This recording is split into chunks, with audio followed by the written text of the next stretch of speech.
We may see a universal African currency within our lifetime, and if this does happen, it's going to be led by the former French colonies, who are very angry at the monetary policy of France and are arguing that France has been extracting wealth from Africa using monetary policy. So let's go over both sides of the issue. Let's talk about how a universal African currency could change the game for world economics and what the risks are going forward. First, a little background.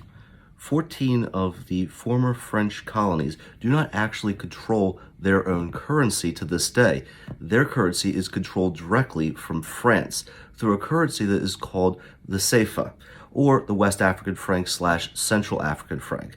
Now, these were formed in 1945 after World War II, and since 1999, they've been pegged to the euro at a fixed exchange rate, which has led to them being very stable currencies in Africa. So the CFA is essentially a euro with an African designation on it, right? Well, not quite.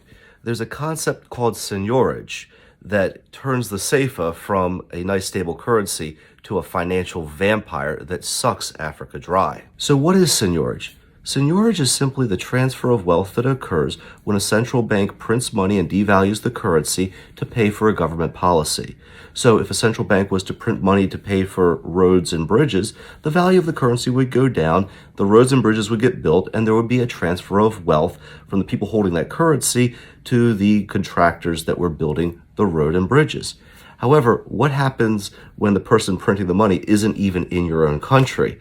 Well, the wealth just simply gets transferred out and no one in that country benefits from it. That's where seigniorage turns from a simple economic concept to a complete vampire. So what is the effect of seigniorage on countries that are still using the CFA?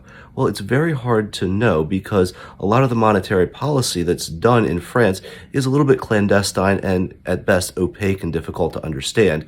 And the statistics that are reported on GDP growth in these West and Central African countries leaves a lot to be desired. However, some economists are putting it between 2 and 4% of the total GDP growth per year is transferred out of West Africa and Central Africa to the French banking system. And what that means, if we're to just go down the middle and say 3%, if the African country was supposed to grow 6% in a given year and they have a 3% seigniorage hit, the economy would only grow 3%. And that kind of lines up with what we're seeing, where African countries have a lot of resources, a lot of natural talent, but they seem to be spinning their wheels in terms of GDP growth. I think the reason is that they've got a big ball and chain around their neck called the West African and Central African franc, or CFA. France has been trying to get ahead of any pan-African currency movement by offering a compromise, replacing the CFA with what they're calling the ECO, or ECO, which is promising to give the African countries a little bit more autonomy in how currency is issued. But a lot of people are skeptical, and I'm one of them, because I feel this is the same exact problem, just simply repackaged. This is why I feel that the natural solution is for a unified African currency or pan-African currency. If well run, it would maintain the wealth of Africa within the continent to allow for exponential growth of their industries and give them the size and stability to withstand currency attacks, the kind of attacks that have been hitting Ghana and Nigeria in the past couple years. And I think this would be beneficial for the average regular European as well. They're certainly not getting this wealth that's being extracted from Africa. That's all going to international banks, and very little of it is remaining in the European continent.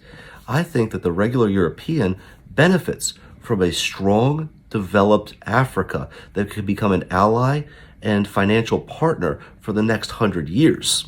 Me personally, I'm very excited at the prospect of Africa finally reaching its full potential economically. But what do you guys think? Do you think that Africa has what it takes to create its own currency to rival the euro and the US dollar? Let me know in the comments below. And if this video has provided value to you, give me a like and a follow. That really helps out my channel. And I look forward to seeing you guys on the next video.